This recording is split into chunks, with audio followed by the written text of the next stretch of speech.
আসসালামু আলাইকুম, কেমন আছেন সবাই? আশা করি সবাই অনেক ভালো আছেন। স্বাগতম সবাইকে নতুন আরেকটি ভিডিওতে।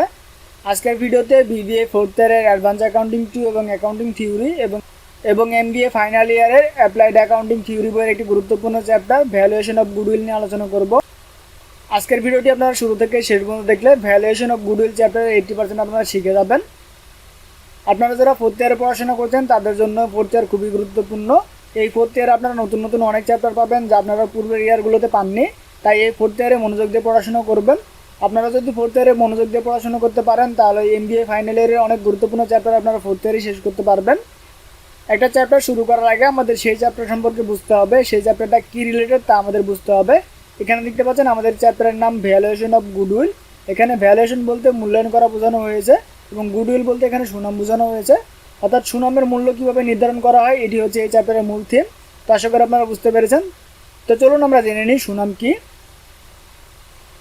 কোনো প্রতিষ্ঠানের স্বাভাবিক মুনাফার চেয়ে অতিরিক্ত মুনাফা অর্জনের ক্ষমতাই হলো সুনাম। একটি উদাহরণ দিলে আপনারা বিষয়টি খুব ভালোভাবে বুঝতে পারবেন।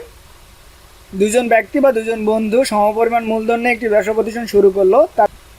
তারা একই ধরনের প্রোডাক্ট সেল করে এবং একই টেকনিকে ব্যবসা প্রতিষ্ঠান পরিচালনা করে, কিন্তু বছর শেষে দেখা গেল তাদের মধ্যে একজন 10,000 টাকা মুনাফা করেছে এবং একজন 12,000 টাকা মুনাফা করেছে। এই যে দ্বিতীয় ব্যক্তি 12,000 টাকা মুনাফা করেছে, প্রথম ব্যক্তি থেকে সে যে 2,000 টাকা বেশি মুনাফা করেছে, এটির কারণ হচ্ছে সুনাম। তার নিজস্ব সুনাম বা তাদের ব্যবসা প্রতিষ্ঠানের সুনাম আছে, সেজন্য সে 2,000 টাকা বেশি মুনাফা করেছে। এই যে 2,000 টাকা, এটি কীভাবে ক্যালকুলেশন করবেন এটি হচ্ছে এই চ্যাপ্টারের মূল বিষয়। টাইপ অফ গুডউইল অর্থাৎ সুনাম মূল্যায়নের প্রকারভেদ। পারচেজ গুডউইল বা ক্রয়কৃত সুনাম। কোনো ব্যবসা প্রতিষ্ঠান ক্রয়ের সময় ক্রয়কৃত প্রতিষ্ঠান হতে প্রাপ্ত নিট সম্পত্তি হতে যে পরিমাণ অতিরিক্ত ক্রয় প্রতিদান প্রদান করা হয় তাই সুনাম হিসেবে বিবেচিত হয়। ইনহারেন্ট বা নন পারচেজ গুডউইল অর্থাৎ অভ্যন্তরীণ সৃষ্ট সুনাম। কোনো প্রতিষ্ঠানের নিজস্ব কিছু গুণ ও বৈশিষ্ট্যের কারণে প্রতিষ্ঠানের অতিরিক্ত মুনাফা অর্জনের ক্ষমতা হতে সৃষ্ট সুনাম হলো অভ্যন্তরীণ সৃষ্ট সুনাম। এই চ্যাপ্টারে আমরা অভ্যন্তরীণ সুনাম নিয়ে কাজ করব, অর্থাৎ অভ্যন্তরীণ সুনামের যে ভ্যালু সেটা আমরা বের করব।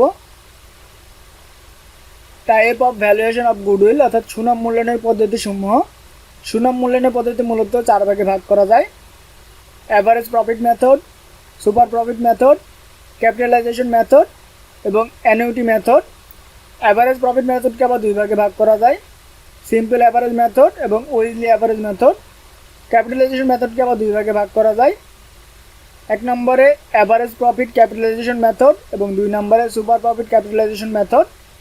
তো আমরা পরবর্তী ক্লাসগুলোতে প্রতিটা মেথডের উদাহরণ দেখানোর চেষ্টা করব। Most important working from valuation of goodwill. 1 নম্বরে ক্যাপিটাল এমপ্লয়েড, 2 নম্বরে অ্যাভারেজ ক্যাপিটাল এমপ্লয়েড, 3 নম্বরে অ্যাভারেজ মেনটেনেবল প্রফিট, 4 নম্বরে নর্মাল প্রফিট, 5 নম্বরে সুপার প্রফিট। তো এই 5টি ওয়ার্কিং আমাদের এই চ্যাপ্টারে করতে হবে। এই ওয়ার্কিংগুলো কীভাবে করবেন চলুন দেখে নিই। Working number 1, calculation of capital employed. এটি আমরা ছকের মাধ্যমে দেখিয়েছি, আপনারা ছক ছাড়াও করতে পারবেন। এখানে দেখতে পাচ্ছেন বাম পাশে লাইবিলিটিস অ্যান্ড অনার ইকুইটি, এখানে দেখতে পাচ্ছেন টাকা। ডান পাশে দেখতে পাচ্ছেন অ্যাসেট, এটি একটি হচ্ছে ব্যালেন্স শিট। এখানে ডান পাশে দেখতে পাচ্ছেন আমাদের টোটাল অ্যাসেট আছে এবং বাম পাশে দেখতে পাচ্ছেন total liabilities and honour equity আছে। যদি আমরা টোটাল অ্যাসেট থেকে কারেন্ট লাইবিলিটিসটা বাদ দিই তাহলে আমরা পেয়ে যাব ক্যাপিটাল এমপ্লয়েড। অর্থাৎ আমাদের টোটাল যে অ্যাসেটটা থাকবে সেখান থেকে আমরা কারেন্ট লাইবিলিটি যেটি আছে সেটা আমরা বাদ দিয়ে দিব, তাহলে আমাদের এটি বেরিয়ে যাবে। কীভাবে আমরা সূত্রের মাধ্যমে ক্যাপিটাল এমপ্লয়েড বের করবো চলুন দেখে নিই।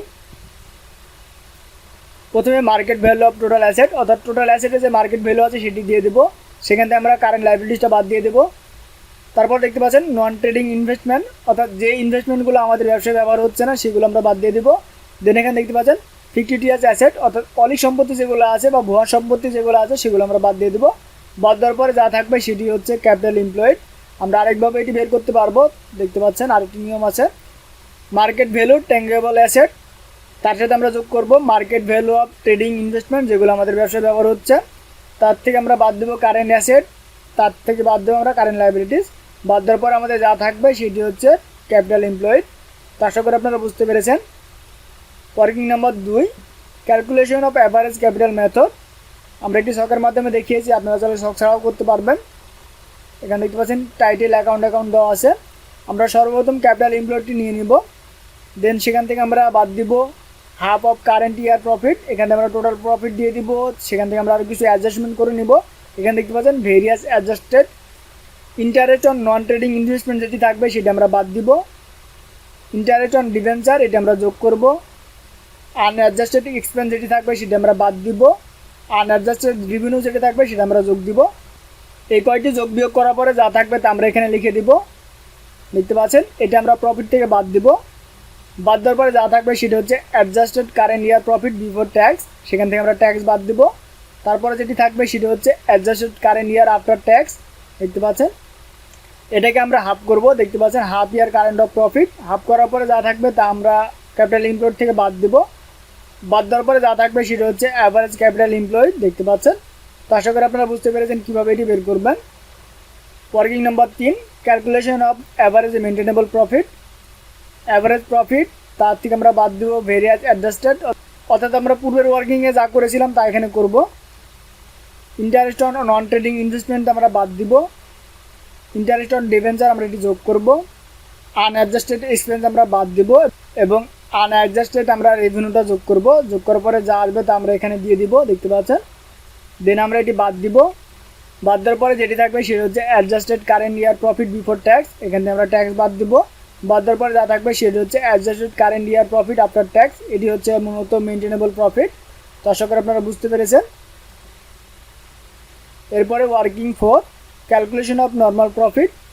নর্মাল প্রফিটের সূত্র হচ্ছে অ্যাভারেজ ক্যাপিটাল এমপ্লয়েড গুণ নর্মাল রেট অফ রিটার্ন, অর্থাৎ NRRR। তো আপনাদের এটি প্রশ্নে দেওয়া থাকবে। Working number 5, calculation of super profit. Super প্রফিটের সূত্র হচ্ছে average maintainable profit minus normal profit. তো আশা করি আপনারা বুঝতে পেরেছেন এই 5টি ক্যালকুলেশন। এরপরে আমরা গুরুত্বপূর্ণ কিছু অ্যাসাম্পশন দিয়ে দেবো, অর্থাৎ যেগুলো আমাদের ধরে নিতে হয় সেগুলো আমরা স্ট্যান্ডার্ড কিছু মান দিয়ে দেবো। ডিপ্রিসিয়েশনের ক্ষেত্রে ভূমি বা বিল্ডিংয়ের ক্ষেত্রে আমরা 2 থেকে 5% ধরবো। আমরা চাইলে কম বেশিও ধরতে পারবো, সেটা আমরা টিকাতে দিয়ে দেবো। ফার্নিচার অ্যান্ড ফিচার্সের ক্ষেত্রে আমরা 8 থেকে 10% ধরবো। ল্যান্ড অ্যান্ড মেশিনারিজের ক্ষেত্রে আমরা 10 থেকে 20% ধরবো। এটি একটি স্ট্যান্ডার্ড মান। আমরা এখান থেকে চাইলে কম বেশিও ধরতে পারবো, আমরা এখান থেকে 20-এর উপরেও ধরতে পারবো, 10-এর কমও ধরতে পারবো। তবে এটা একটি স্ট্যান্ডার্ড মান, আপনারা এমন ধরবেন। আপনারা যত ধরবেন তা আপনারা টিকাতে দিয়ে দিবেন। ইন্টারেস্ট অন নন ট্রেডিং ইনভেস্টমেন্টের ক্ষেত্রে আমরা 10 থেকে 12% ধরবো। ইন্টারেস্ট অন ডিবেঞ্চার, ডেবিট বা লোনের ক্ষেত্রে আমরা 8 থেকে 10% ধরবো। ইনকাম ট্যাক্সের ক্ষেত্রে আমরা 40% ধরবো। গুডউইল পাসিং ইয়ারের ক্ষেত্রে আমরা 2 থেকে 3 বছর ধরবো, আমরা তাহলে কম বেশিও ধরতে পারবো। এবং নর্মাল রেট অফ রিটার্ন বা NRR ক্ষেত্রে আমরা 10% ধরবো। তো এই ছিল আজকের ভিডিওতে। আশা করি আপনারা বুঝতে পেরেছেন। যদি বুঝতে কোনো প্রকার সমস্যা থাকে অবশ্যই কমেন্ট করে জানাবেন। তো দেখা হচ্ছে পরবর্তী ক্লাসে। পরবর্তী ক্লাসে আমরা সবগুলো মেথডের একটি করে উদাহরণ নিয়ে আসার চেষ্টা করব। তো দেখা হচ্ছে সেই ভিডিওতে। সেই ভিডিও দেখার আমন্ত্রণ জানিয়ে শেষ করছি আজকের ভিডিও। সবাই সুস্থ থাকবেন, ভালো থাকবেন। আল্লাহ হাফেজ।